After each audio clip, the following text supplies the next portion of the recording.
Welcome to Secrets from the Scene, a show for local musicians who want to improve their music, grow their audience, and learn about Minnesota's music scene. If you're interested in talking about all things music related and meeting interesting people from our local community, you're in the right place.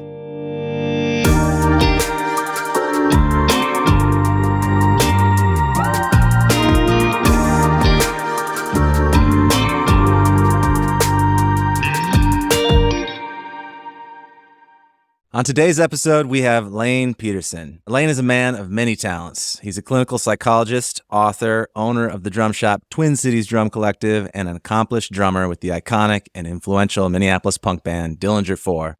I'm excited to talk to him today about not only his music career, but the fact that he did it all while getting his doctorate and becoming a successful psychologist. Please welcome Lane.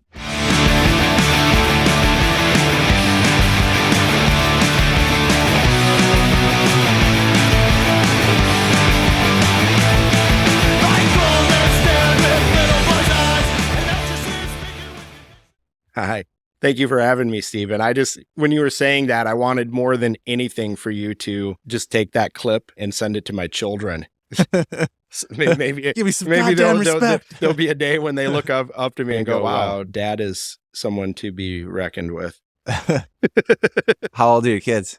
14 and 16, I believe. Okay, yeah, so at the height of not caring at all about your accomplishments. Right, totally. When I reached out to you, it was because I knew you, or I actually didn't know you at all. I just knew Twin Cities Drum Collective, and I was like, let's get these guys. This is cool. We follow you online and let's talk drums. And then we had a little call quick, and you're like, yeah, I'm in Dillinger Four. And I was like, what? Right. Because Dillinger Four was a huge band in my coming of age situationist comedy. It was a huge record that I listened to in high school a lot and loved your band. So it's just cool to have you here. And I guess that's kind of where I want to start, because I think that's where a lot of people that know you are going to know you from outside of the drum shop. But walk people through your music journey, like where it started, when Dillinger Four got started, like other projects, whatever. Just I'm going to start with a memory, actually. Yeah. And I remembered this recently. I told it to my wife, how one little thing can create just a whole world of difference in something, right? So I met Eric, plays guitar, sings in D4. I met him at college. And it was like the first day on the campus. And the only reason I met him was I was wearing a Sabian t-shirt, right? Young guy with a mullet wearing a Sabian t-shirt. And back then he had this super long hair. It looked like he was in Nelson. You remember the band Nelson? I don't know, they're brothers or whatever. They had that long hair like that. He looked like that. He saw the symbol shirt and he comes over and literally he doesn't say it like hello or what's your name. He goes like, you want to be in a band? And so in a weird way, that's how it started. And I was just kind of reflecting. I'm like, if I would have worn a different shirt on that day, maybe D4 would never have existed. It probably wouldn't have. And I don't know, the world would have been better or worse or the same, probably the same. But I don't know. I think you guys have influenced a lot of other bands that followed in the pop punk revolution that took off after the 90s. Yeah, one of the things, especially early on, is we didn't really pigeonhole ourselves. We play with, crusty bands. We played with pop punk bands. We played with a lot of ska bands. I have a lot of traumatic memories from being on 7 band shows where 5 of them were ska bands. I'm not trying to disrespect ska, but there's a limit with everything. But that said, we play with bands who are totally out of the genre. So I think that we made a lot of local connections, certainly that way, and got some extra exposure, certainly that way. But yeah, it's flattering at times when people say your band was really important to me, is really important to me, really influenced me, whether it's another established band, sometimes more established band, or if it's just a person. To me, either way, I'm flattered by that. Sometimes it just seems a little bit bizarre. I remember once Billy Joe from Green Day plays around on the drums some too. He said, I play along to that one song of yours where you play the drum fills and that sort of thing. And show me how you do those drum fills. And I'm like, what? Billy Joe's like trying to play along to the drums on a D4 song. Is like, it's kind of, That's pretty cool. It's funny and it's cool. Yeah, absolutely. So. Okay, so you meet Eric, the band starts, you guys are in college at this time. Walk us through those early years of Dillinger Four starting to get notoriety, up to the time where you guys sign with like Hopeless and Right. start putting out a... Yeah, I'll try to give a brief history here, but the best I can recollect, we actually started out, we were going to be a party band. Okay. And we kicked around the idea of being called the Ted Kennedys, right? Ha ha, So we started learning covers like Jawbreaker songs. Fast forward, I don't know, 25, 26, 27 years. It's cool to play a show with Jawbreaker, right?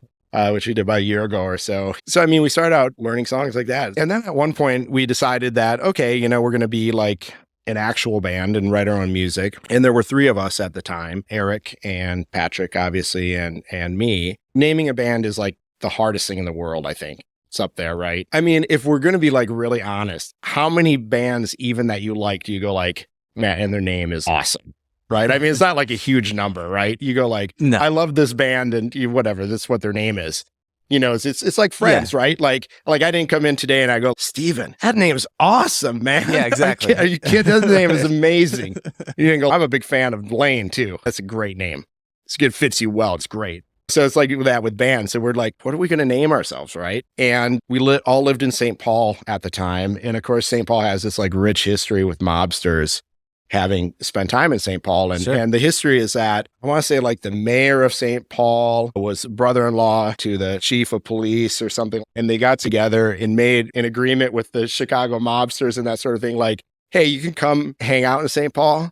And as long as you aren't doing like criminal stuff, like robbing our banks and stuff, we'll just kind of, pretend you're not here. So St. Paul became like this place for like John Dillinger, for example, spent some time in St. Paul. So there was a little bit of being fascinated by that history at that period of time. Mm-hmm. Patrick had a bass head called a Model T. And so we were like Dillinger Four. And there were only 3 of us, but I guess we were forecasting that there would be a 4th, which eventually became Billy. And that's where it began. And of course, we had to pick the name under duress because we'd booked like the first show. And back then, there was such a huge like punk scene in the Twin Cities, 20 plus bands, I'm sure. And house shows, warehouse shows, that's really where we started playing is basement shows and did that for a long time. I mean, our first national tour was basically playing a lot of basements. And of course, parts of the country, there are no basements, houses. Yep. Maybe a VFW. And back then, no cell phones, no navigation. You booked shows through the mail, corresponding with letters.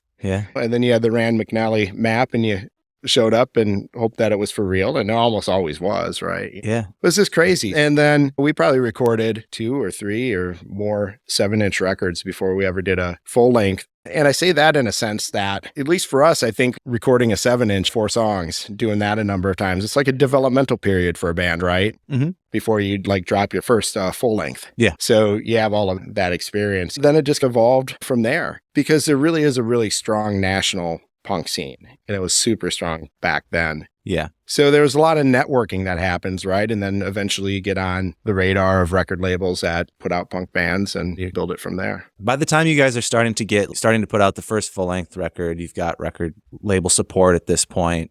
All the while this is happening, are you still in school? Yeah, I was pretty much in school continuously until I finished with my doctorate. But yeah, I was in school the whole time. Actually, by the time I was getting near the end of getting my doctorate, now do keep in mind, like it's a lot of years. So it's not like an overnight thing, but by the time I'm near the end of that process, we're already playing bigger shows. And I remember leaving my internship for a few weeks to tour Japan with Green Day. But even before that, we toured Japan on our own a couple times. Could play pretty much anywhere in the country that we wanted to. My early, not really employers, you're there for a practicum or an internship. They were interested that I had this sort of other life. And so they were accommodating of it. And I don't know whether I could have done it in a different band either, in fairness, because the one thing that I think is unusual about Dillinger Four is we always do things kind of on our own terms. A big part of that is that there was never, ever a time in the history of our band where we were like, okay, now how are we going to hustle to get to the next step? How are we going to take this to the next level? I mean, I knew lots of bands in the punk world and otherwise where that was a thing. Like, how are we going to be the biggest band that we can be? Yeah. And frankly, I think it probably fried a lot of bands because they're touring constantly. They're in each other's space constantly. You burn yourself out doing that. Even when you're an established band, touring is like it's rigorous. And back then, you're sleeping on people's floors almost every night, trying to figure out a place to crash. And if you got a couch, you were super lucky. You weren't making much money. So our early tours, our payout for the day would be $5. If $5 to spend today, so you get like a $1 Whopper. As you get $1 out of that, and maybe you get like a gas station burrito. So you spent $2 on food, and then you get like a 6-pack of the cheapest beer that you could buy. A lot of these shows were parties too, and people fill in the blanks, You made it work, right? You sort of had two different career paths that were happening. Like, how did you balance that? Or was there ever like conflict between you say that Dillinger Four wanted to do things on their own terms, but there's 4 people, was everybody always on the same page? Yeah. We're pretty on the same page. Because my band wasn't like, we're going to be constantly touring, we're constantly striving for the next thing, we got to make it to the next level. It meant that there was space in my life to be able to focus on getting my doctorate too. There was space for other things. Certainly if D4 had been, like a lot of bands we knew, if they were like, we're going to be out on the road for 9 months out of the year, I wouldn't be able to do it, right?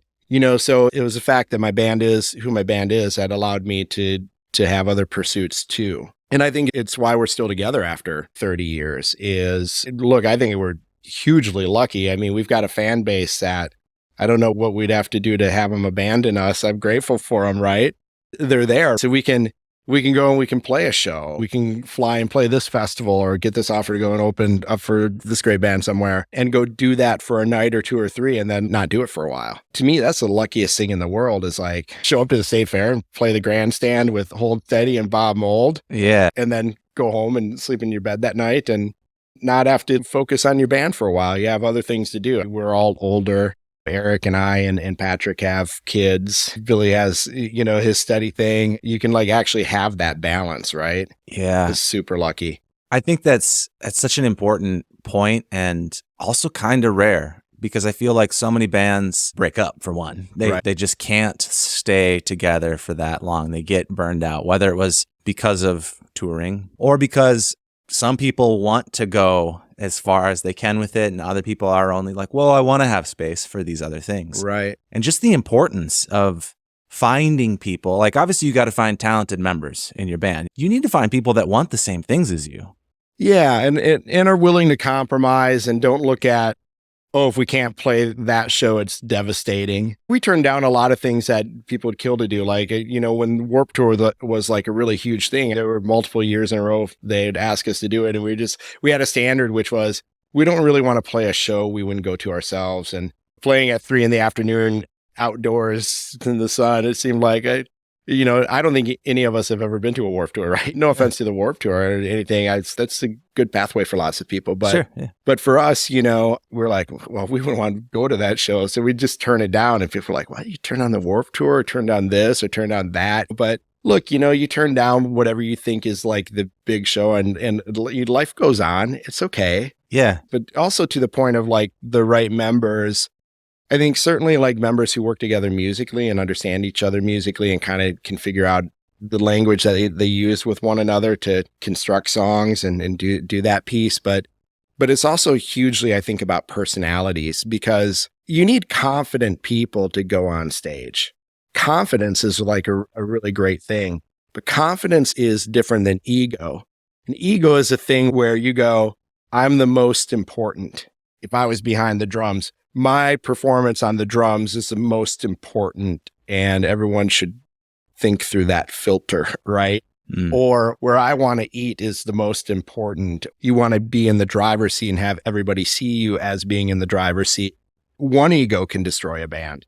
One ego has destroyed many bands. You get more than one ego, forget about it. Yeah. That's a rarity. I guess there probably are examples of people who have a lot of ego who make it for a period of time, but it's the exception to the rule. Yeah, I've certainly heard of bands, if there's enough success where it's like they're not friends with each other. They don't want to hang out, but they can be in a band together. They can be professional. And I guess that's one way to do it too, but all the more if you actually enjoy the right. You got to enjoy the people Yeah. you're with too. Back when we started too, it's so different because you'd be in a van. No one had iPhones. No one had internet. The internet wasn't around. No one even had a cell phone. You had whatever books were in the van.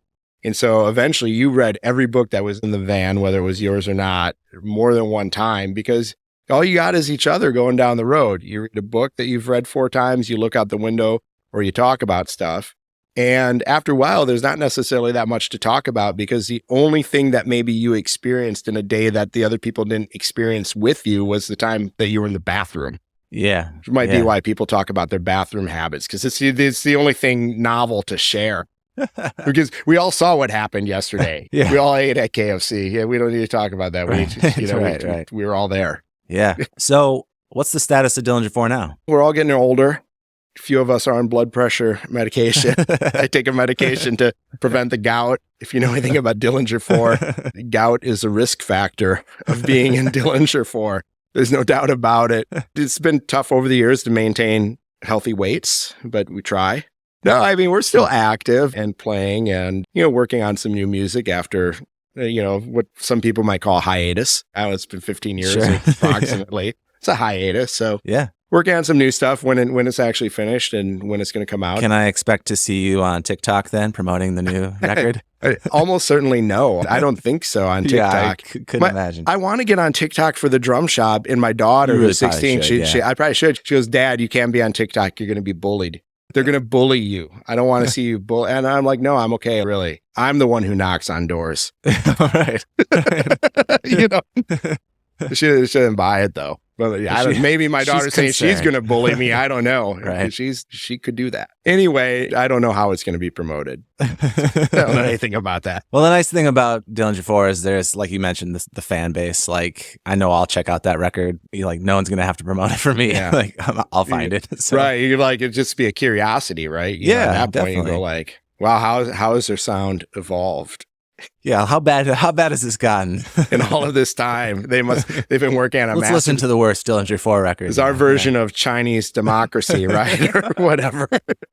That's when you know you're behind schedule. Well, my expectations are extremely low, so then you're going to be pleased. That's good. That's a good life philosophy, is to start there. Yeah, expect the worst. Right. Be pleasantly surprised that maybe one song was enjoyable. Exactly.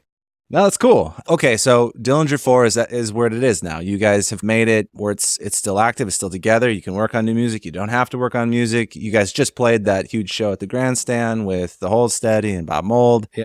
I know you probably do random shows when you want to. Sounds kind of like a dream come true. You get the band, you get to play when you want to. Yeah.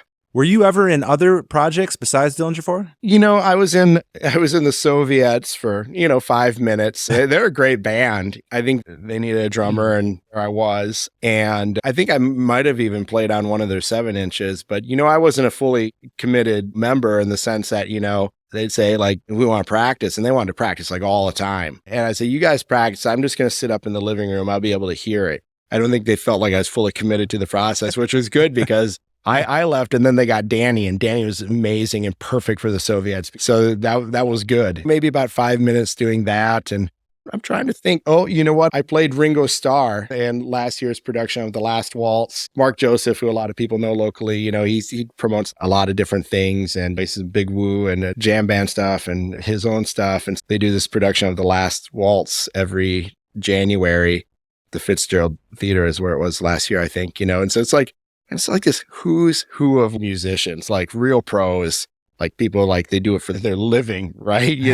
All-star lineup. And he's like, yeah, can you be like Ringo Starr? Because of course, when you think you need someone to play Ringo Starr's part in The Last Waltz, by the way, if people don't know what The Last Waltz is, it's the band's final concert, I think. I don't know. It was in San Francisco. It was a big thing. There's a documentary about it, like Francis Ford Coppola or someone like him. I don't have all my directors straight, but someone of his stature made the documentary. And so the show's like a recreation of that concert. It's super cool. And I love the music of the band. But anyway, who can be Ringo? I know, the punk rock drummer. We'll have him do it. So it was a gas. I'm sitting up there going like, can't believe I'm up here with all these real musicians. And I would say this about Ringo Starr. If someone says that Ringo Starr is not an amazing drummer, they don't know shit. Honestly, they don't. He was such a musical drummer. The parts he wrote are iconic. I'm not going to rave a lot about Ringo Starr, but I'll say like he's first class drummer. Yeah. And the general public has like a low sort of opinion of Ringo, sadly, right? So I thought, so the good news is the public is going to have those low expectations about what Ringo Starr represents. And I'm playing a very straight beat on this song anyway. So I'm like, maybe I'm the perfect Ringo. I don't know. Hey, you don't have to convince me. I mean, I love Ringo, and I guess kind of related to that, like, you're sort of self-deprecating, about your drumming, but obviously you're a great drummer. Oh, well, it's nice for you to say. Yeah. Yeah. How did that evolve for you in terms of like, was it just all like doing shows and playing, or did you ever do the whole like lesson route study? No, I didn't really do the lesson route study, although I encourage people to do that. And I encourage people to do that live with a teacher. Nowadays, there's so much great content out there. Like Drumeo is a great example of that. God bless them that they're there. They do a lot. They put a lot of cool stuff out. I watch a lot of their stuff. I go, oh, that's cool. But that's different than sitting down with someone and having a lesson, which probably sounds ironic because I just said like, no, I didn't really have lessons. But here's the thing. I had a lesson with Gordy Knudsen. I had a lesson with him back in 1994. That kept me busy for about 20 years. And I had a lesson with him a couple of years ago.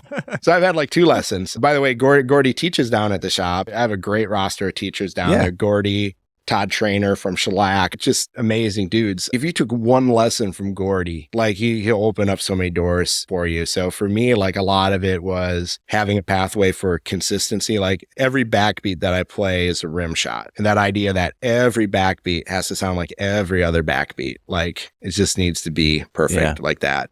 Dialing in your time, I wouldn't say that perfect time. And in fact, in Dillinger Four, there are times when I purposefully go, I'm going to push this a little bit, pull back here a little bit. And I like having music that can breathe that way live, especially. But, my time's good enough in the studio to play to a click track, so helping with time and, in that sort of way. So consistency, time, just even things like letting the natural world help you out. What do I mean by that? Like we have this thing called gravity, right? When someone's high sticking something and coming down, you can do that and not really be using much energy if you just let gravity. That's like Gordy would say, that's like free energy, right? It might look like you're like really smacking the drum hard or that sort of thing, but you just like learn how to kind of use some of that flow. So there are things that when you sit down with someone, they can really help you out on that doesn't happen online or watching something. So yeah, I'm primarily self-taught, but I've had some help too. And obviously talked to lots of people and seen people who I go, oh, that's cool. That influences me. But I've maybe had like a different take on things than a lot of drummers. I only wanted to be the best drummer in Dillinger Four. That's my only job, is to be the best drummer in Dillinger Four. It really doesn't matter whether I can play a 3/4 waltz or bossa nova, or sometimes when people come in and they want to buy a custom snare drum, let's say, we might talk about the throw off, how are you going to turn your snares on and off, the throw off, right? Because you can have a less expensive throw-off that is perfect, or you can get like these throw-offs that are like, should be on the space shuttle. They're so over-engineered, right? And they get pretty expensive. I always ask people, I go, do you turn off your snares very often? Yeah. Because I've been in a band, I haven't ever turned off my snares, not in 30 years. If I'm buying a custom drum, it doesn't make sense for me to spend an extra $100 on like the most over-engineered throw-off in existence because I'm not going to touch it ever anyway, right? Yeah. A lot of people do think I need to specialize in this or specialize in that or be able to play anything. And if you have the talent and the time to have those sort of facilities and that's your goal, I think you ought to do that all day long. I know so many amazing players who can play anything. Yeah. But that was just never my goal. Exactly. You got to decide what you want out of it. Yeah. Yeah. I got to have time for other things, obviously, too. Okay. So we've gone through a little bit of your background with Dillinger Four, just touched briefly on some of the doctorate stuff. At what point did Twin Cities Drum Collective start forming up? Like, when did that idea happen? Why did that happen? Why? There are days I wake up, I do think to myself, why? So, this town has had some great drum shops over the years. Yeah. And I've always been a fan of a real drum shop. I could walk into the best guitar center in the nation. I don't know whether it's probably in LA or something. And it just doesn't do anything for me, right? It's just not my feel. It doesn't mean that Guitar Center can't be a great place for people. I mean, some people liked to eat at Chi-Chi's before it disappeared, There's a convenience factor, right, to franchises, but there's something that to be said just about any sort of small-owned local shop. Truth be told, I ate recently at a Chili's. I was on the road and I was 700 feet away from my hotel. I'm like, I guess I'm eating at Chili's tonight. And every time I walk into a Chili's, I'm like, it feels like I'm in an airport and I'm out of options. That's what going to Chili's means to me.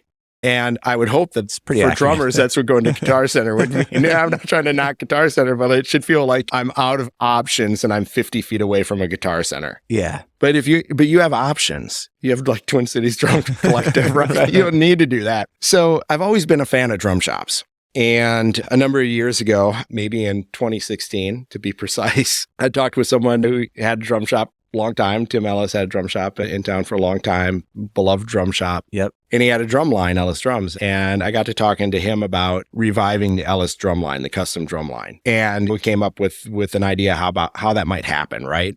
At that time, like there was nothing, Ellis had been completely done for years and years. So I took the Ellis drums and I reverse engineered them in terms of all the parts and that sort of thing that you would need to build the drums. I had to figure out where those things were going to be sourced from. All of that institutional knowledge had been kind of long dormant or gone. And I started building the first drum sets as that line was trying to be reinvigorated by me. And at some point, my wife says, not in the house anymore.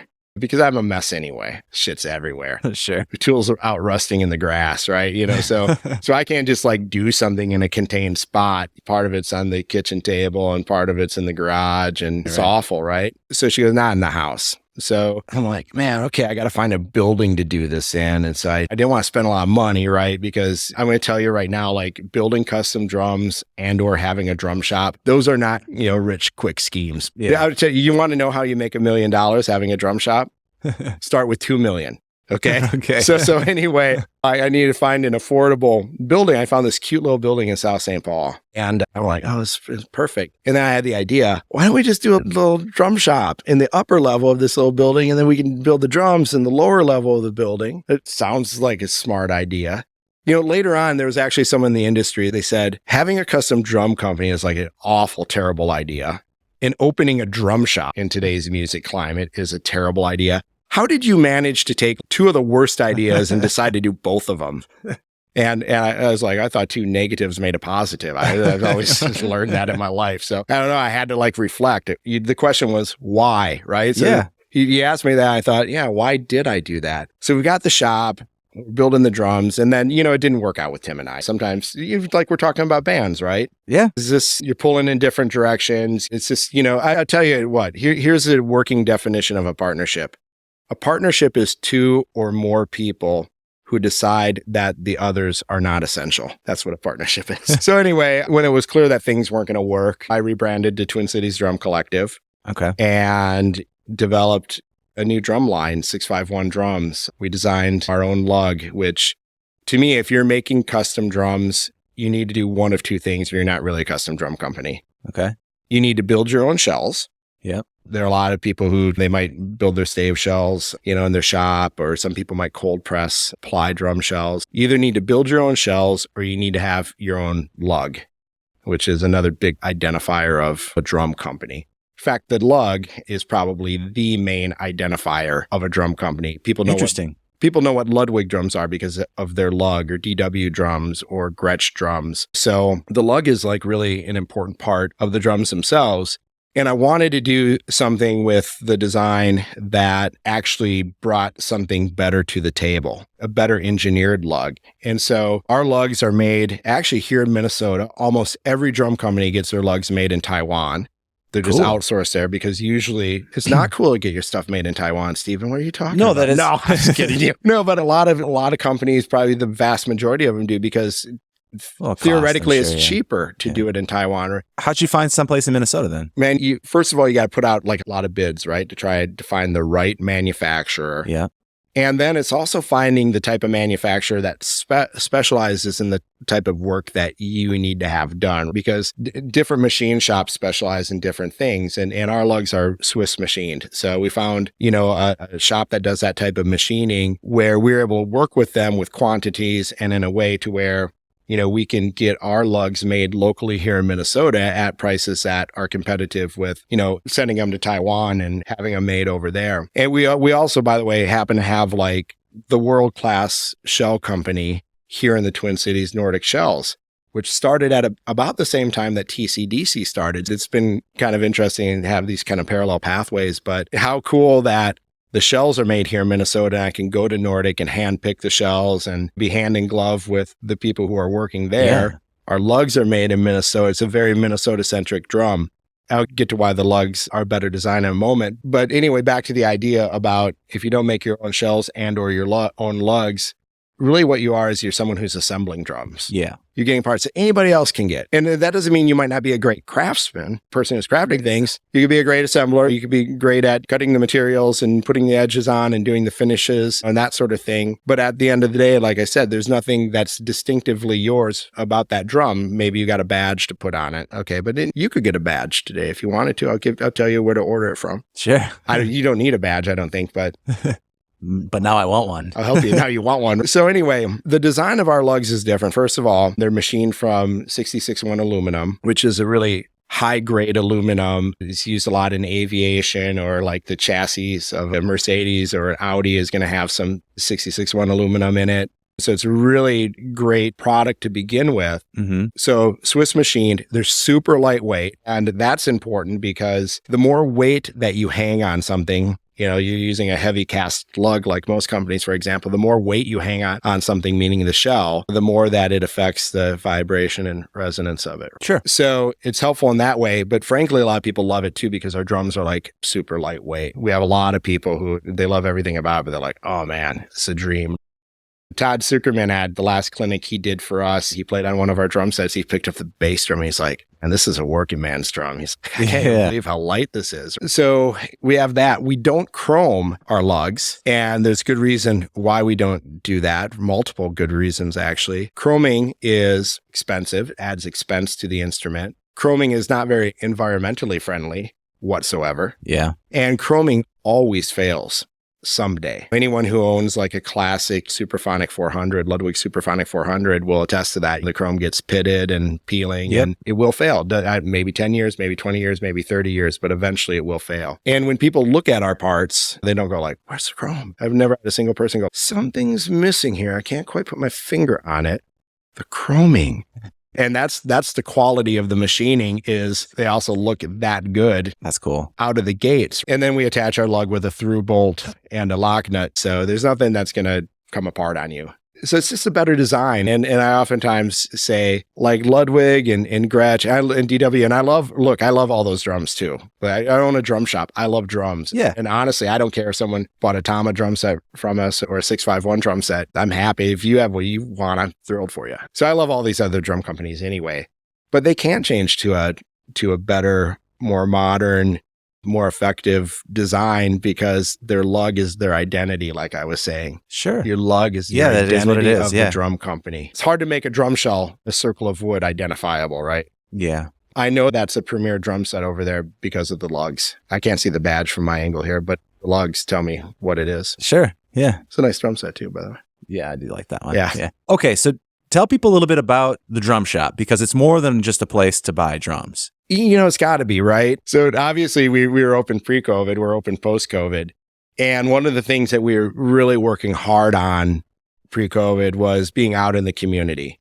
Like my philosophy has always been, you can't just say, oh, we're awesome, come see us because we're awesome. Yeah, right? That doesn't work generally. Right. It's about creating the type of place where people want to go because they feel like they're a part of the family there. Or it's a place that you just want to go and chill for a few minutes. That's a big thing about being into music and being into drums or guitars or whatever, right? Every now and then it's fun to just go to the guitar store or the drum store and just lose yourself for 15 minutes and check things out. And it's just a break in life to like really delve into something you enjoy, right? So we're really trying to build a lot of, kind of the community and being out there and that sort of thing. And then of course this COVID thing that I really don't like very much. Most of us don't.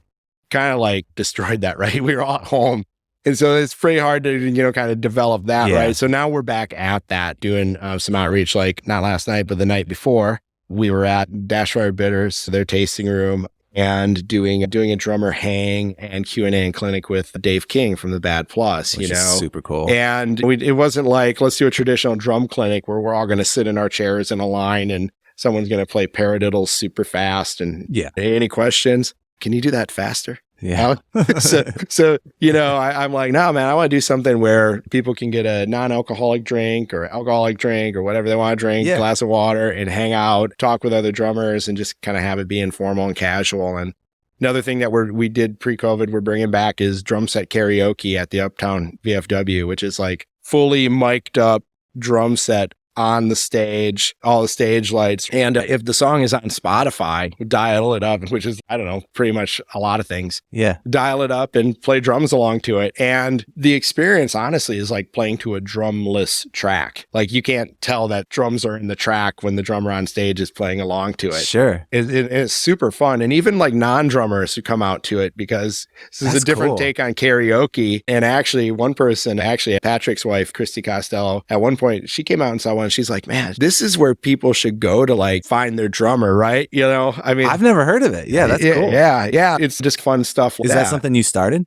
Yeah, we started that. Yeah. And it was actually a guy named Craig who was at Fulton Brewery for a long time. It was actually his idea. We originally did this thing at Uptown VFW that we called Beats and Brews, right? So come check out the drums, grab a beer, hang out. So we had an event sort of thing. And Craig's always creative mind. And he's like, let's take a half hour of that and do drum set karaoke with AC/DC songs. So it was like pretty narrowly defined at that point. That he was actually the origin of that idea. Cool. And then we're like, let's try it out as like an actual thing. Yeah. So that will be coming back in the new year, 2024. So I'll look forward to that. I'm definitely going to check that out. That's cool. And to Christy's point too, again, it's a great place for non-drummers to come check it out because it's fun. But also that dude who like nailed that Foo Fighters song, like might be perfect for our that's band. The drummer that we're looking for. And the other thing I ought to say about it that's like super cool, we're like totally inclusive. I don't care if you've been playing drums for like 2 minutes. It's a fun, inclusive thing. Sometimes people bring their kids. We have both men and women drummers who show up, which is cool because I think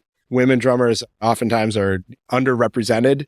You know, sometimes in some places feel like, oh, it's the boys club, you know, or whatever. Everyone comes out and it's like a super positive vibe, right? So if someone gets up on stage and plays whatever song poorly, everyone's into it. Yeah. They're up there having fun. We're all having fun. And I've had people get up on stage and nail Tom Sawyer by Rush. And, you know, and you're like, you go, wow. Yeah. Where someone get up and like groove to a song, you go, wow, man, that person, she can play. And that's really cool. Or see some kid who's like 13. We had a kid, I don't know, maybe he wasn't even that old. And he's like shredding up there. Yeah. Or one time someone brought in their adult son who has autism, and he loves to play the drums. And they said, can we get him up there to play this Green Day song he wants to play? Absolutely. And it was, you know, so cool to see this guy up there just having the time of his life. To me, that's what it's about. It's got to be about the hang and it's about finding relationships and finding the community, right? Because otherwise, it is just like walking into a Sam Ash, which I don't know around. There's not one here locally or that sort of thing. But it is just walking into some place where it's about a transaction, right? Yeah. I know I need a 14-inch Remo Ambassador. Yeah. There's one there. Yeah. Okay, can I have my backpack back when you're leaving? No, do they still do that? We don't do that at the Drum Collective. Give us your backpack. We're going to shake you down, make sure you're not walking out of here with a tension rod or something. I don't know. No, it's got to be about the hangout and that sort of thing. It's got to be about fun. And you guys also do lessons through the shop? We do, yeah. You know, it's probably a little over a year now. Our first teacher, Todd Trainer from Shellac, who's just an amazing dude. And he's a great instructor. And I love his approach, which is, what do you want to play? Who do you want to play with? Where do you want to play? Yeah. Let's tailor the approach to like what your goals are. With people stay in lessons. Yeah, because some people just play lessons because they want to play to Led Zeppelin in their basement or whatever. They're into it, right? Why does anyone pursue anything? It's your thing. You want to get better at it. So Todd's amazing. Gordy teaches down there. I couldn't say enough things about Gordy. I mean, he was like the director at Music Tech that then became McNally Smith. I think I always want to say Rand McNally. It was just like the running things at the map company, Rand McNally. But I mean, he'll map out a path for you on drums. He's a master educator. And of course, played with Steve Miller Band for 35 years, was kind of like the guy to call for a lot of studio work in Twin Cities here for a long time. I mean, the dude can play anything, and he's an amazing educator and cool dude to hang with and talk to. Daniel Stadden is another guy who's a teacher. He hasn't started doing lessons yet, but JT Bates, another guy. So to me, like, to be an educator for our shop, this is my standard. You need to be a professional on one level of another. You've actually have experience playing out live. You've been in a band or Gordy, you've done everything under the sun. So you need to have actual professional experience and or be educated in the instrument, or a combination of those things, obviously. As opposed to someone, I could put out an ad and go, need a drum teacher. And someone could show up and go like, I could do that. When I was in high school, I gave drum lessons to other people, but I grew up in a small town. I was the only person. I'm in 11th grade, giving drum lessons to an 8th grader. It's okay. I did fine. But I wouldn't look at myself as like, I don't need to add another thing to my plate anyway, but I wouldn't wake up and go like, I ought to give some lessons down there at the collective. As long as I'm down there time to time. To me, I'm not qualified to give lessons. And so we have to vet our people well. And unfortunately, it's been pretty easy because those guys wanted to be there. And so it's like really, it's great, I use the word everyone, it's great synergy, man. Yeah. The corporate buzzword of the day. It's gone out of fashion though, so I'm trying to bring it back. I feel like we've got synergy here. Stephen, do you feel amazing synergy? I think so. We both put our hands together. Yeah. That's cool. All right. Let's say I'm a drummer. When do you think it's time for a drummer to get custom drums? I'm going to quote Todd Zuckerman again. He must be on my mind today. He's going to come back, do a masterclass for us again. We've had him for a couple times. By the way, if people don't know who he is, he's a drummer for Styx and he's a monster player, great guy. And he's got a huge Instagram following. Todd said, man, go get a custom kit right now. This is like whatever kit you want. This is what you love. It's what you want to do. You're not like committing to buying a $5 million house on the beach. Sure. Life is short. Invest in those things that you want. Now, I do want to say, obviously, financial constraints are real for a lot of people. Of course. But I've had a lot of people come in where they're like, this is really what I want. And I say, how about we do something where you put half down and we'll invoice you monthly for the balance. When it's done, come pick it up and we'll create a payment plan for you. Yeah. That's the kind of thing that a local drum shop can do if you're like connected to it and that sort of thing. I want to help people out. I want you to have, whether it's a custom drum set that we make or a brand that we carry or that sort of thing. If I'm able to help you out, I want to help you out. But also it is about where do you want to spend your money, right? I know people who they got into recovery, decide they're going to stop drinking and they go, man, I've got enough money now after a couple months of not going to the bars that I can actually go buy the snare drum I want or the cymbal I want. And I'm not saying you have to go into recovery to find a way to discover money. I think if you need recovery, do that. I'm fully into that. I love to hear when people are like doing something healthy for myself. But the point that I'm making, it's a budgeting point, is, if something's important to you, you figure out a way to make that happen, right? Yeah.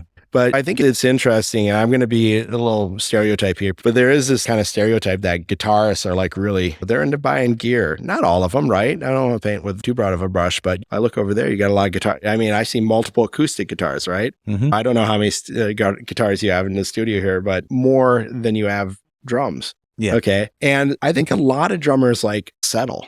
My gear is good enough, or, works well enough, or compromise on this or compromise on that. What I would challenge about that from my own experience, and again, I recognize people are different. So it's not just because it's my opinion or experience, it applies to everybody. But to me, I think that there's something to be said for sitting, whatever your instrument is, sitting behind an instrument that inspires you, that makes you want to sit down and play it. Not like sit down and go like, this thing sounds really crummy, but I'll get through my practice or through the set list with my band or whatever. I mean, man, it's a bummer to sit down at a set and you're hitting a broken cymbal and it doesn't ring, or your drums don't tune because it's not a very well-made drum set to begin with or whatever. So I'm big about, if it matters to you, figure out a way to have the gear that is going to really motivate you to be the best player you can be, whatever that is, whatever your goals are. I can remember being young and broke. I was broke for a lot of years in my life. But to me, it was important to sit behind a drum set that felt good. I'm not going to do it for probably in this podcast, but I could tell you all of the different drum sets I played through, different D4 eras and drum sets that I was just like, oh man, I was super into that drum set at the time. And it made me feel good having it on stage and getting behind it. And I felt like it helped me capture the sound that I wanted to have. And I guess more specifically, let's say you're a drummer, you're playing out, you have a nice kit. Maybe you've got a Ludwig or a Premier or something like that. Like the idea of like custom building where you really make it your own and go out to try to figure out, like, is that just about a sound you're chasing or about trying to be more unique in that sense? Or It's a really good question that you ask, right? Why would someone play like 651 drums, like get a custom drum set rather than, I guess I'm prying around rather there than of like, something off the rack or something? You could take a shirt off the rack and go, this fits me pretty good, you know what? Or do you go and get something tailored? So first of all, I'll give you a little bit of my philosophy on drum building. I think that when you have a good formula for building drums and you have great execution in doing that, the drum should be pretty versatile in terms of styles. Now, where you're going to like really have the differences come in is if I'm playing, you know, jazz, I'm probably going to have smaller drum sizes. If I'm playing rock, you know, the sizes of the drums get bigger. I'm going to make different choices in terms of what heads I'm putting on the drums. I'm going to make different choices with the tuning, but it's not like how you would engineer a really great drum set for jazz. It's not like that's a different formula than the drum set you're engineering for someone who's playing death metal or punk. So here's the thing. In a lot of ways, we're both a boutique drum company and a custom drum company. And what does that actually mean? A boutique drum company means this is our formula that we approach most of what we build with. Like our formula almost always is 6-ply shells of a single species, meaning it's going to be all maple or all birch, or we just built a set all cherry wood. It doesn't have filler plies like maple, poplar, maple, which the reason why people put that filler ply in there is poplar is a cheaper wood, brings the cost down. So our philosophy, thin shells, single species shells, so it's same wood, and we put a dual 45 bearing edge, which I believe is the most tunable bearing edge out there. It gives you a really wide tuning range. It's easy to tune a drum with a dual 45. It is also something that gives you really nice articulation. So basically, I'll give you a quick rundown on edges, right? Yeah. So a lot of drum companies do what I call the lazy edge. Here's the edge of the drum shell. They do a single 45 cut, right? It just means they just route the inside of the shell. The problem with the lazy edge, as I call it, is because they haven't removed any material around the outside of the shell, sometimes the drum heads themselves don't seat well on the bearing edge, meaning that the outside of the shell, because there's no material taken off of it, the outside of the shell might actually not contact the head where the film is flat, but it might contact the head where the head is like curving over to the flat spot. Make sense? So a lot of people will, to avoid that problem, they'll put more effort into the edges and they'll do a round over into a 45. And that's a nice edge. The philosophy with a round over into the 45, the round over fits the contour of the drum head as it's rounding over to where the film is flat. But, you know, I kind of try to be really logical about it. I go, the goal actually isn't to fit the contour of the curve. The goal is to avoid the curve altogether, right? Sure. So the idea with the double 45 edge is where the bearing edge is in the middle of the shell, it comes in contact with the drum head where the drum head material is flat. And you totally avoid the curvature part of the drum head. It's not about let's fit the contour of it. It's like avoid it. So, and you know, doing a round over, sure, that's good. But if you make that a 45, you're actually taking off more material, right? Yeah. You're accomplishing that goal better. So that's my quick logical analysis on bearing edges. And that's why we choose to do the dual 45. It's also a very strong edge because it's really a 90-degree angle. It's stronger than a 45, but I digress. No one comes in and goes, I want the strong edge. Strong edge drummer. So we've got that formula, right? They're going to tune up easily, tune up well, wide tuning range, articulate. But that doesn't mean that we can't do something custom either, because certainly we have people come in and they go, this is what I want. I want a mahogany poplar, mahogany shell. I want to round over into 45 edges. And if that's what you want, I'm not going to argue with you about it. It's going to sound great. No one in the world has probably said, that's a great sounding drum, but only if, right. You know, I mean, if it's executed well, it's going to sound great. If you want to round over into 45, sure, we'll do that. But sometimes people come in and they're very particular about how they want it constructed, or they want custom touch or custom detail, and then we can do that. Actually, the snare drum here is a great example of a custom in terms of the finish, but it's a project I did with Micah Burauer, the great artist here in Minnesota. He's all over the place now, but he's got this great architectural art is what he's known for, right? Distorted architecture art. He's done all of these depictions of the iconic venues here in the Twin Cities. Of course, First Avenue, the Caboose, at the Turf Club, Orchestra Hall, Paisley Park, the Triple Rock. He's done all of these great paintings. And I was talking to Mike, I go, man, wouldn't it be cool to do a snare drum that had all of these iconic like music venues? And he's super cool dude. We collaborated on it. We made 12 of them. So 10 to sell, one to live at the drum shop, one to live in his studio. And they're all signed by him and numbered and come with the print of the art that you can frame and hang up too. Nice. And of course, that's a super custom thing with the finish. So sometimes the real custom touch is about how we finish the drum. I said to you earlier, I go, if you can imagine it, we can probably do it. Yeah. And I said, unless you have like really a wild imagination, I mean, like you're crazy imaginative. I'm sure you can stump us, but that hasn't happened so far. And I think though, beyond that, for the people who play our drums, I think a lot of it is they like to identify with the drums, not certainly because they're well built. They love how they sound and that sort of thing, but they identify with this is local or regional, or I like the vibe of the company because we sell drum sets outside of Minnesota in the region, but people identify with the company and the brand and the aesthetic of it. Our Lugs have a particular aesthetic. Just like for years and years before I had 651, I played Ludwig drums because I loved the aesthetic of Ludwig drums. I would have never got on stage and played Yamaha drums. But I love Yamaha drums. I'm into Yamaha drums, but it was just not an aesthetic that fit me. Yeah, right? Yeah, totally. And so Ludwig was like what I identified with, and so that's what I played. And I think anybody that's into their gear, guitarists, drummers, they don't need any convincing of why to go get this stuff. Right. Like, they want it already. They feel it, right? Yeah. That's good. I'm also thinking of it from as a studio owner, and people come in with way too many drums. It's like, right. We don't need all this stuff, man. Right. Can you take away 3 of these toms? And let's just pare this down. And that's also the question behind it too, of like, when are you ready for custom drums? Like, when are you actually gonna? Again, I go, if you're serious and you want it, look, we'll work with you. If it makes you happy. We'll work with you to make it happen, right? Because here's the thing. Let's say you brought in your child. You've got, 14-year-old daughter who wants to play drums. Mm-hmm. And she's like super into it. Yeah. Super serious about it. And your kid. Like some people know their kid and they go like, my kid tries something out and 3 months later, they don't give a shit about it anymore. And some people come in and they go like, when my kid's into something, man, they're like 110% in. And I know that they're going to be doing this 2 years from now. If you're a parent and you come in and you're like, I don't really know whether my kid is that interested in whether they're going to stick it with it. I go, look, we'll give you a great beginner package. It's like affordable. Yeah. It's not going to break your bank. It comes with everything. Let's figure it out. And that's not something we're building. That's not custom, but we've got that product. We're a drum shop. Yeah.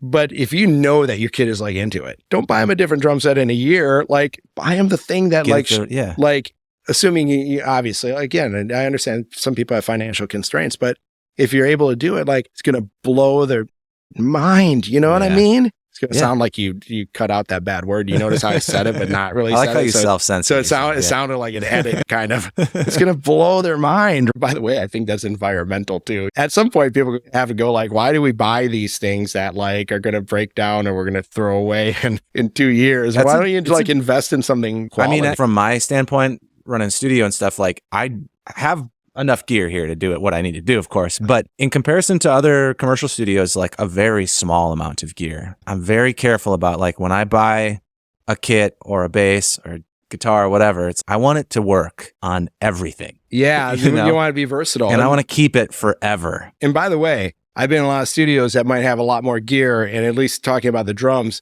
a lot of it's broken. So I should let people know, bring us your broken toys and we'll fix them for you and get them sounding good for your studio, that's good right? To know. Yeah, that's cool. Actually, Jason from the Terrarium was awesome. He came in, I don't know, at some point last year or something. And he goes, hey, Lane, I've got these drums I want to trade for some new drums. And it was like the broken down toys. They're drums that can be rehabilitated and sold. They're nice drums, but the throw-off's broken on this one's missing snares. Yeah. Half the tension rods are lost on another one. I'm probably exaggerating a little bit, but Terrarium's a beautiful studio, right? Beautiful. None of them were in the condition of let's take that drum off the shelf and see how it sounds.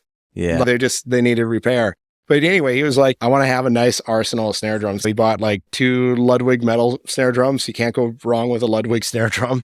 Especially they're ones made out of the Superphonics and the Black Beauties, slam dunk, and they're going to be worth money if you go to sell them. That's the other thing about buying quality stuff. Yeah, you decide you don't want it, you can get something out of it. You buy something that's just like, I'm making a super economical choice. Go to Facebook and see how many other people are trying to sell the super economical choice. Yeah. And he bought a 651 wood snare. Actually, it was cool. after he'd had him for a while, he contacted me and he goes, "Oh, the 651 snare is my favorite out of the bunch." He loved them all, That's awesome. So it was cool to hear that. We sold a snare, actually a metal snare, a black over brass snare to Pachyderm this past year. If you have a studio, we'd like to help you out, even if it's just fixing what you have so that you can actually use it in your studio. Otherwise, it's a paperweight.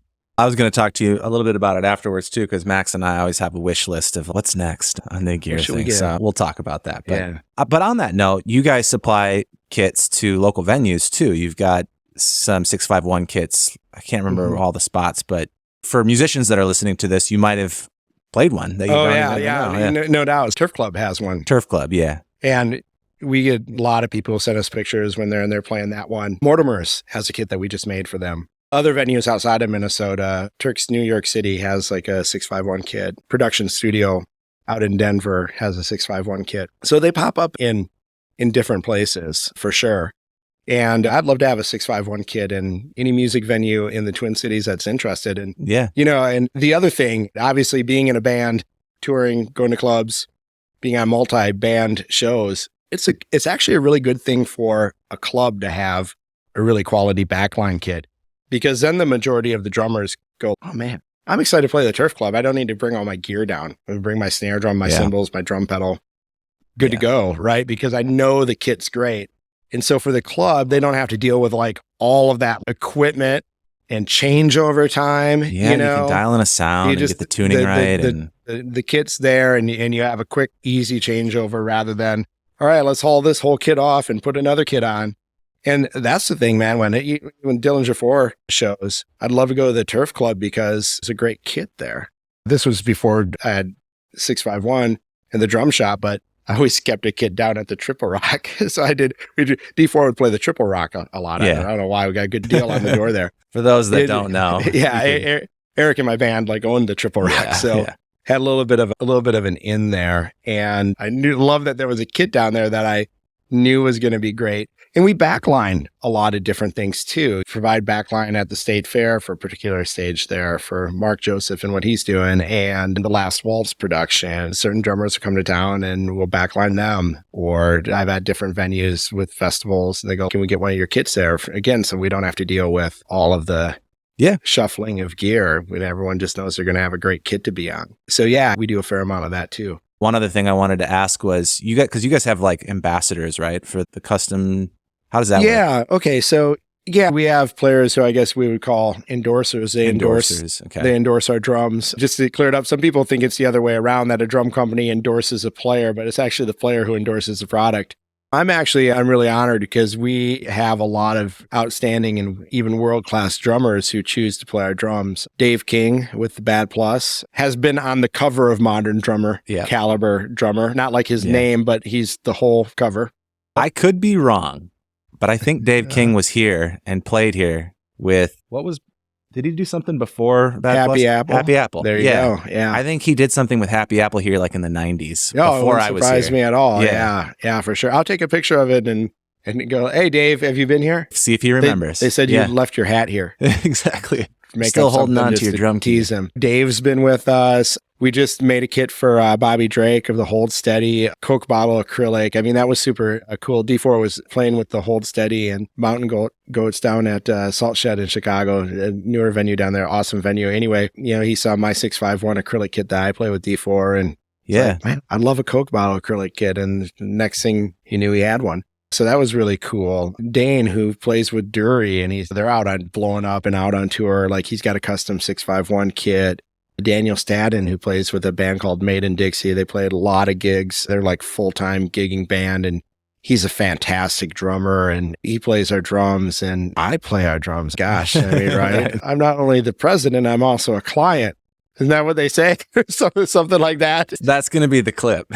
Yeah, for sure. Luke from Modern Day is War, Derek from Nightbirds, Kyle from Off With Their Heads. We were joking beforehand because sometimes I forget all the people who play the drums, and I'm like, oh, that sounds horrible. Yeah. all of our players are forgettable to me, but it's because there are like so many, because those are maybe some of the higher profile people, but we have like so many local guys who like they're pros, they're semi-pros, they're out gigging and they play our drums. To me, they're every bit as important as Dave King or anybody else, because I mean, this is so cool. I get a thrill whenever I see people post on Instagram, them out playing our drums wherever, because like I said, so many people who do it, they're all part of the family and they choose to do it. And the other thing is, I don't give away drum kits to people. Like, I think that there are some places out there where they play that in endorser game, like they want to get some profile people, but with the people who play our drums, it's not because I'm like, hey, Steven, I really want you to play, so here's a free kit. Of course, they're going to get a deal on it, but I call it like the owner's deal, right? So again, I'm not only the president, I'm also a client, right? I endorse my own drums, clearly, but I don't get like a free kit. Like, I pay for the drum shells and the drum hardware and the drum heads, and I pay the labor of my master drum builder to build it. So it's not even like I could get a free kit. And people understand that, and people who care about the product that they're endorsing, like they get it. They're smart. They're professionals. Yeah. That's not to say I don't ever get people go like, they write the email and they go, yeah, so I've got this really cool band, and we played at the Nobles County Fair last year, and I think I could be a cool endorser for you, and can I get a free kit? There aren't many dudes who get free kits ever. Yeah. So I'll just tell a quick story. Maybe it's a boring story or not. No, please. I saw this article about Joey Kramer, drummer for Aerosmith he's not now anymore, but for most of their history, right? The story was about this Tama kit that had been the second kit out on the Permanent Vacation tour with him, okay?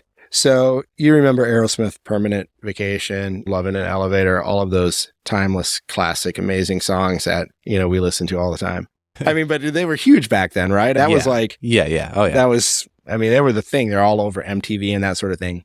So anyway, Tama gives Joey Kramer a free kit. Makes a lot of sense, right? Mm-hmm. And Joey went to Tama and said, hey, can I get a second drum kit? And they're like, no, we already gave you a free kit. Dude, this is like, at that point, one of the most famous drummers, most visible drummers out there, right? Yeah. And Tama goes, no, we're not going to give you a second kit. And basically an AR rep, and like I said, I read this in an article, brokered kind of a deal where they go, look, we have this new midline Tama set coming out, and I forget the series, it doesn't matter. How about we give him that as his second kit, and we can promote the launch of this midline thing? And so he ended up getting 2 free kits only because this dude like brokered a deal for it. But like, he's also not playing like a huge double bass drum kit, right? He played his 5-piece drum kit. Tama can give Joey Kramer 2 drum kits. but that's the point. Like, a lot of dudes are like, people pay for their drums, Yeah. It's a big instrument. It's not cheap. And it's a business at the end of the day too. You want your drum company to be there. Yeah. Exactly. So well, and that was kind of what was crossing my mind of like, people care also about having a local shop, having a place they can walk into, having somebody they can talk to, get advice from, bounce ideas off of, having a community. That's important to a lot of people too. Yeah. And sometimes it's the sneaky knowledge too, that by sneaky knowledge, I mean things that people don't think about. So you come in and you go, yeah, this is what I have in mind for a drum kit, whether we're building it or whether you're buying one of the brands we sell in the shop. And a question might be, what do you drive? Oh, like I have I don't know, Le Car. They still make Le Cars. I have a Pinto. I have a Gremlin. You get the idea. I have a smaller car. Yeah, you might want to think about a different size so that you're able to you don't have to buy a new car. You don't have to buy a new car, right? Look, if you have a Suburban, and you want a 20-inch deep, 26-inch kick. Yeah. Cool, right? But even just practical things, like they're real questions. So someone might come in and they might go, I don't know whether I want a 20-inch bass drum or a 22-inch bass drum. I just don't really know. Yeah. And what I say to people is this, I go, an 18-inch bass drum is its own thing. A 26-inch bass drum is its own thing, right? On the continuum, they occupy 2 opposite sides of a continuum. Yes. That said, there have been jazz guys who play a 24-inch bass drum, Tony Williams, Buddy Rich, so it's not, rules are made to be broken too, right? And I'm sure it's gone the other way too, but typically 18s and 26, they live on the extremes. 24s, it's getting towards its own thing for sure. But a 20 and 22-inch bass drum, there's so much overlap in terms of the sound that you're going to get from each of those bass drums. I will tell you, you're a sound guy. Yeah. Have you ever listened to a record and said, man, that's a 20-inch bass drum? No. I'm certain that's a 22-inch bass drum. Absolutely. Oh, man, that drum track would have been killer if only it had been a 22. So, they really messed it up. They there. really it up, right? Yeah. See, I self-edited again. So anyway, I go, what do you feel comfortable sitting behind? Let's set something up and sit down. And you're a pretty tall guy. You might feel more comfortable behind a 22. You might feel you get behind a 20 and it's starting to feel small to you. But again, exceptions like Todd Traynor, super tall guy, and he loves a 20-inch bass drum. That's his thing. Cool. Yeah. But having somebody that cares enough to ask those questions and help you through the process. And like, I'm kind of a fat dude. So I get behind too small of a bass drum. I'm like, dude, I got to either like get serious about losing weight. Or you're like, how about I just get a 22-inch bass drum? And then looks a little bit more my size. It is stuff like that. And helping to dispel things that people worry about that really aren't going to make a difference, right? Talking about differences, do you think about different things when it comes to playing live and recording? Oh, yeah, man. Absolutely. Yeah. So talk about those things for people, like in terms of if they're going to pick a kit, like how they balance those. They know that they might record with it. They know they play live with it. Or do you just think different worlds? Again, it gets into some nuance, and people are going to have different opinions. And by the way, I think this is important. I could be really opinionated about lots of things.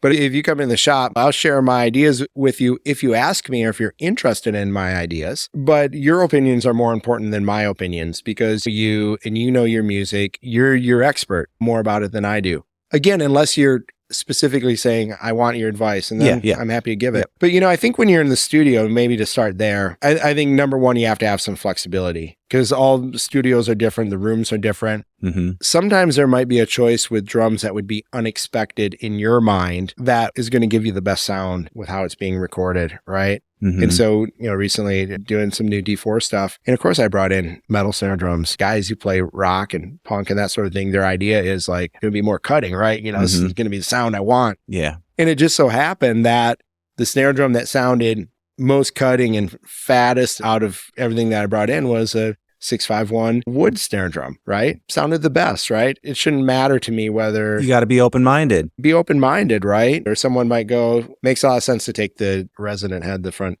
head off the bass drum. I think we're going to be able to get better position on the mics, it's going to sound better, that sort of thing. Yep. I do believe you're going in the studio, unless your sound is to get like a super dead sound or that sort of thing, for goodness sakes, put some new batter heads on your drums. And spend some time tuning too. Spend a little time tuning, thinking about it. And by the way, if I'm going in the studio, what I would recommend almost always is to bring in coated heads, texture coated heads. Mm-hmm. They're easier to dial in a sound. They're going to be less ringy than a clear head, uncoated head, which might be great live. A little extra ring here or there, a little rattle here or there. That's all going to be absorbed into the environment. And then you get it under 12 mics and you go, what is that sound? What's that sound? It's going to be easier, in my experience, to tune and get the sounds you want with coated heads. Again, they're a little bit more dialed in. And you're going to be happy that you changed out your heads. Get some new drumsticks. If you don't think worn versus new drumsticks make a difference, take one of your worn drumsticks and tap a cymbal, and now take a brand new drumstick and tap a cymbal. You'll hear a difference. So bring in fresh sticks. By the way, I believe in that live too. Like when I play live, I've got new or nearly new sticks, and my worn ones go to the practice room. I'll use them till they're gone. Yeah. But I kind of say if you break a stick on stage, and you can randomly break a new stick. I've had it happen. It does happen. Not that often, though. But if you're breaking sticks on stage because you're up there with worn sticks, that's kind of on you. But live, I think, and again, depending on the style of music you play, I love things to sound really wide open live. So my toms are wide open. There's no dampening on that. If I'm in the studio, I've got coated heads and I might have zero rings on to really get a focused sound. But live, man, I love it wide open. Same thing with a snare drum head. Like stock on almost everything we build is going to be a single ply snare drum head, single ply coated snare drum head. This is great wide open sound. And you can always dial it in again by putting a zero ring on it or moon gel tab. Putting a moon gel on it or something like that. Yep. But I've seen people who they like the sound of a really dry snare drum when they're just hitting it just themselves. You're not just hitting it just by yourself when you're playing in a live situation. All of the extra that might bother you when you're just hitting it by yourself in a room is again, you're fighting with these amps. Let it ring, man.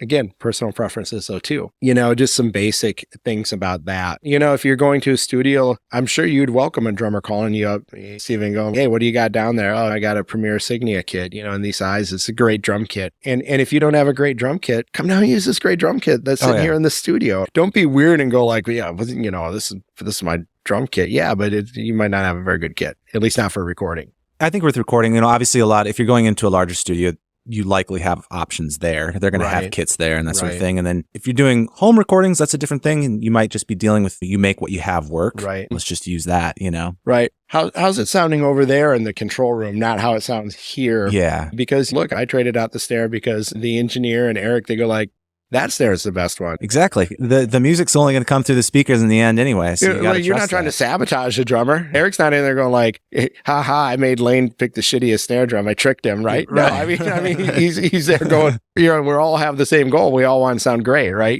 Being open to collaborating with people is pretty important. Yeah, definitely. I feel like we've covered a ton with this conversation, and I think I just have a few last questions. One that I forgot about, I meant to ask earlier, was what was it like to get a star on First Ave? Oh man, you know what? I love it. Are you kidding? I mean, here in Minneapolis, here in Minnesota, that's probably the coolest thing that you can have happen. Yeah. Look, I'd be lying to you if I didn't sometimes say to people, yeah, we got a star on First Avenue. I say all humble. Yeah, we got a star on First Avenue. Yeah, you can just drop that anytime you want. Yeah, well, where that comes in handy is I'm always a little bit surprised and delighted where I randomly come across someone. They go, oh, you're the drummer in Dillinger Four. Or somehow they find that out and they go like, you're the drummer in Dillinger Four. They have this surprise and they know who the band is. Yeah, that was me. Yeah. So that's always fun when that happens. Of course you want people to recognize what you're doing. You know what I mean? It's just, it's cool. And actually, I think that'd be invalidating to other people too. If they're like, oh man, I used to listen to your band back in the day and I love the situation as comedy and whatever. And I was just like, whatever, dude. Yeah, right. I had some weird attitude about it. I think, of course, it's flattering. It's cool. But when people don't know your band, like, they find out you're in a band and they go, yeah, what of it? Yeah, I'm in this punk band. We've been around for a long time. Yeah, we got a star on First Ave. And they go, oh. Yeah, right. See, I'm a legit motherfucker. Yeah, right. Dude, I forgot to edit myself there. But too legit to quit. No, it's super cool. It's super. Actually, this was the coolest thing. I know people are like, stop talking about the damn star. It's not that special, Lane. But my daughter went on a field trip with her school to downtown Minneapolis last year. And they're walking by and that's my dad's band. See, that's when you feel cool, is like when you're like relevant to your kid and maybe even your kid's friends for 30 seconds. Exactly. Like that. I was like, yeah. What year did you guys get that? Do you remember? It's been there for a long time now. I don't. Because I have some cheesy ass. So I grew up southern Minnesota on a farm, middle of nowhere. Yeah, I grew up southern Minnesota too. Oh, really? Yeah. Do you know where Fairmont is at? Yeah, I grew up in Worthington. When I was doing senior photos around that time, I did one when my sister was in college up here. So I went up and I took some in front of the First Ave. And I don't remember which star we picked, but it might have been, if you guys were up, it could have been that, or yeah, that's cool. It was probably the Queers or somebody like that. Yeah. I remember we used to play with the Queers back in the day. Yeah, they were in town again not too long ago. Really? Yeah. Joe Queer, he's surly. Surly dude. One thing that I want to give you the opportunity is, as you've gotten a chance here to reflect on that journey of through Dillinger Four, starting a drum shop, so you've been ingrained in the Minnesota music scene for a long time, 30 years basically. Yeah, I guess longer. So, yeah. And had a lot of success along the way. What do you think has been some of the reasons behind that? Do you have anything you'd like to impart to people that are getting in the music scene now? What's important to think about and to focus on? It's a big question, but I think a lot of it is being open to developing relationships with people, being an enjoyable person to be around, being a fun person to be around. Take your music, take your drumming, take whatever your craft is seriously, but like it's not life or death, I mean, make it accessible for people. Enjoy yourself about it. Like if I'm thinking about a band or whatever, I don't care how well or not well you think you played. When you walk off stage and someone says, that was really awesome, all you say is thank you. And if you think you're a total piece of shit, keep that to yourself. Because, when you walk off stage and someone goes, that was really awesome, you guys really rocked it tonight, and you go, but I fucked this up, or I made this mistake, or did you hear that one little train wrecky thing? Yeah. All you're doing is communicating to that person like you don't have a valid take on what happened up there. Yeah. Like somehow you misperceived it because it was lousy. And why are you promoting yourself as lousy? Right? Right? That was their experience. Validate their experience rather than arguing with them. And I'm not saying you're arguing by going, actually, I suck, but you kind of are. Someone says you sounded good, say thank you. Someone says you sounded bad, and you say thank you. I agree. Either way. Because I can tell you, I've played shows where I thought, man, this show approached perfection and I played fantastically. And you walk off stage and someone goes, yeah, it wasn't your best show. And I've played shows where it made me want to quit playing the drums midway through the set. People go, that was the best I've heard you guys. Thank you. This happened recently. So I said we were playing this at, Salt Shed down in Chicago. So it's, it's 4,000 people. I don't know. It's a big crowd. Mhm. It's a big enough crowd. In the middle of one of the songs, suddenly my bass drum beater was just resting against the bass drum head and it wasn't moving. Mm. So there's no bass drum, right? I think it's pretty unsettling as a drummer to have the bass drum out completely and your pedal's not operating. And Yeah. that's sort of foundational to what you're doing. Yeah. In a rock band. And at first I thought I broke the pedal spring. What I discovered was it was a double ply bass drum head. What happened is I broke the first ply and the beater got stuck between the two plies. So it wasn't returning. So it seemed that's why it was inoperable. There was no bass drum for the last half of that song. And then suddenly the beater came free. And that's when I discovered that the problem was what I just said it was. But fortunately by that time, enough of the first layer of the head had broken away to where now it wasn't getting stuck and I could finish the show just on the ply that was left. And so I thought like, man, that was crazy. Big crowd. This happens, And do you know who noticed? Did any of the guys in the band notice? No. Did the sound guy notice? No. Like nobody noticed. No one from the crowd, talk to people who I know at the show and no one was ever like, man, that was wild how your bass drum cut out for half a song. What happened? No one noticed. No one knew. And you think like when that's happening in the moment, you think, oh my God, this like Train wreck. Oh my God. Yeah. right? Live is forgiving. Chill out, man. Yeah, Right. The bass was still going. Bass guitar is still going, Oh man. You know what? You and I have been to a million shows where you hear something, you're like, ooh, was that a mistake? And you don't have any idea. It's gone. It's like high-end. The real train wreck is when the band acknowledges it on stage. Oh man, believe me, I and other people in my band, either me on my own, other people on their own, or us collectively, have had undisputed train wrecks. Where the band doesn't have to go, oh, that's what you call a train wreck. They're like everyone knows. But this brings me to the next point that's like actually super important. People want to see musicians having a good time. You can fuck something up real bad. If you can laugh at yourself and have a good time, the crowd will have a good time too. I don't like seeing a band that takes themselves so seriously that if something small or even big goes wrong, that you can just see that everyone on stage up there has sunk into an attitude about it. Yeah. And they're super serious about it because that's no fun to see. I once saw a drummer, I'm not going to say who it was, but something was happening that was so frustrating to him that literally they weren't done with their set. Literally he just got so mad he kicked his drum set over. That's where people go like, the mood got a little awkward there for a minute. Yeah. Just have fun, man. Yeah. That's it. It's a good reminder. Obviously, music is such a dream for people and they chase it. They're pursuing it so hard. And it's hard to put so much time and energy into something, but then also hold it light enough that you don't have to, it doesn't have to be life or death. I'm not sure that I've ever played a show where I executed everything perfectly, where I didn't have a little stumble here or there, or didn't, or you'd think I'd know these songs. I've been playing them for a long time. Man, I've blanked on a part before. We played a benefit show a couple of weeks ago at Uptown VFW, and we started a song and we were all so out of sync. It just wasn't, sometimes your stage sounds not what you wish it were. We got really out of sync, and enough out of sync that then I actually started stumbling around beat wise on it. And like things have to be really off to where like now I'm off too. Usually I'll stay on and everyone can just get back on. But you know what? We all survived it. It just sounded really crazy for half of a verse or something. And we just, and then, all right, we're back. We figured out how to get it back together, right? It didn't ruin anyone's night. Yeah. In the band or in the audience. Yeah. No one came up to me and not a single person goes, wow, there were like 16 bars there that felt really shaky. What the hell was going on with that? Yeah. No one said that to me. I think those points are huge and worth repeating, that get out there and invest in your network and expand your network, meet people. Play with other types of bands. Sure, yeah. Like cross-pollinate. The best shows are when you go, oh, I really love that band, and I think I might like this band, but I haven't had a chance to check them out yet. I'm excited to see them. And this other band's cool too. I haven't really seen them. What I'm saying is you're going because of the one band. You maybe wouldn't go to a show with the other two bands. You wouldn't necessarily choose that, but you're interested enough in it. It's not in your perfect genre or taste, right? Yeah. So that's why you haven't fully explored the other groups, but you have a chance to see them. And that's also where, if you're putting together a show, you're drawing a bigger audience, right?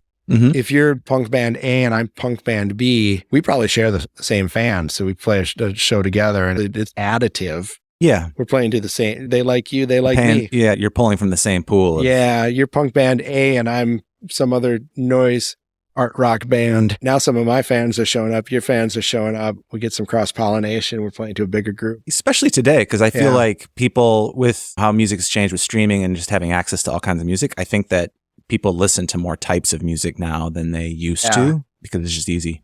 It is easy, yeah. And it's just about exploring different things, being open, enjoying what you're doing, being easy to be around, those sorts of things. Investing in the community that you want to be a part of. Yes. And you kind of have to put yourself out there, a little bit. And look, man, I mean, everyone wants something great to happen for them, their music and or their band. Obviously, I shouldn't say most everybody does. I know lots of bands where, they maybe didn't make it as far as they really wanted to make it, but they love doing what they're doing, and they'll show up and, and open up a show or play a smaller venue for a smaller crowd. And then they do it because they believe in their music and they love doing it. And that's a success in my book. Absolutely. Like, you don't have to go, we can sell out this club or get on this big tour, that sort of thing to define success. Success is being able to get vertical every morning and to do something you enjoy. Yeah. It's the same thing again. If you're into hobby, invest in your hobby, whatever your hobby is. I mean, maybe it's ham radio. Get a killer ham radio system. I don't know. Thanks so much for doing this. It's been a pleasure talking to you, getting to know you better, learning about the shop. Where do you want to send people if they want to look you up or connect with you online? So you can email TC for Twin Cities, tcdrumcollective@gmail.com. That goes straight to me. Of course, you can call our shop. We're about to have a new website up, but we've been really working hard on expanding the products in our shop and bringing in higher end and or boutique type brands that you're not going to find everywhere. I just brought on Noble and Cooley drums, which are amazing drums. Brought Tom in the shop and so on and so forth. So we're always starting to look in over the fence about how can we serve people better. If there's something that we can stock that you want, let us know. We want to be the place where, if you buy a particular something, you can come to us for it. Come on in just to hang. We've got an area just for people to sit down and chew the fat a little bit. And all my people down at the shop, they're all laid back. I'm like, the shop's got to be fun.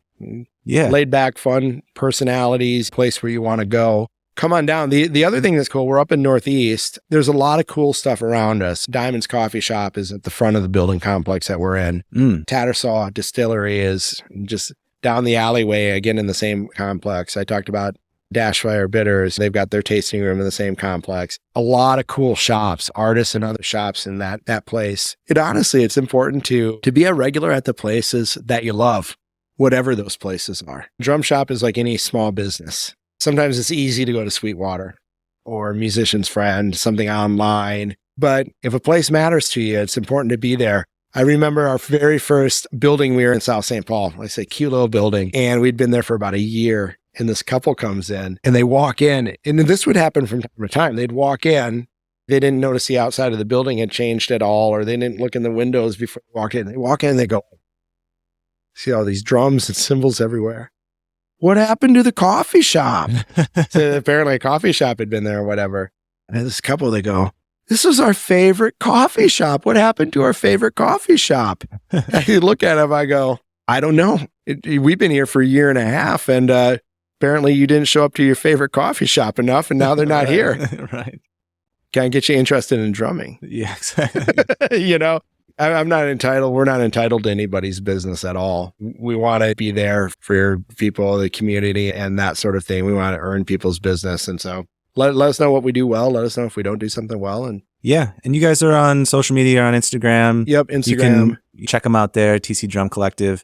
and you're doing events every now and then. You had your King just this last week. So there's all kinds of stuff like that. If you're interested in lessons, you can hit them up there. But, connect with people because, yes, you can go get amazing drums there, but you can also meet people that you can learn from, connect with, collaborate with maybe. Actually, this is a perfect example right here in this moment. Like I didn't know who you were. You didn't really know who I was. No. You contacted me and you go, hey, I'm doing this podcast. What do you think? And I said, I don't know. I really got to think about it, Steven. You mean what? I got to drive to your place and to spend the morning there. And I don't even know you, Steven. Let me take it to my advisors. Yeah. It wasn't like that at all. Was it? Like I was like, I go like, awesome. Yeah, definitely. Yeah, right. Exactly. And so, now the world's a little bit smaller. Mm-hmm. We'll cross paths again, and that sort of thing. Or I'm going to meet someone and they go like, we're looking for a studio. What do you have any suggestions? And we go, yeah, I do. Yeah. As a matter of fact. So that's how you do it, right? It's organic, but you have to be invested in that. You do. Relationships are so crucial. Exactly. Yeah. Well, thanks so much for doing this. And we'll put those links in the show notes. Perfect. This is a lot of fun. Thank you for having me. It was awesome, man.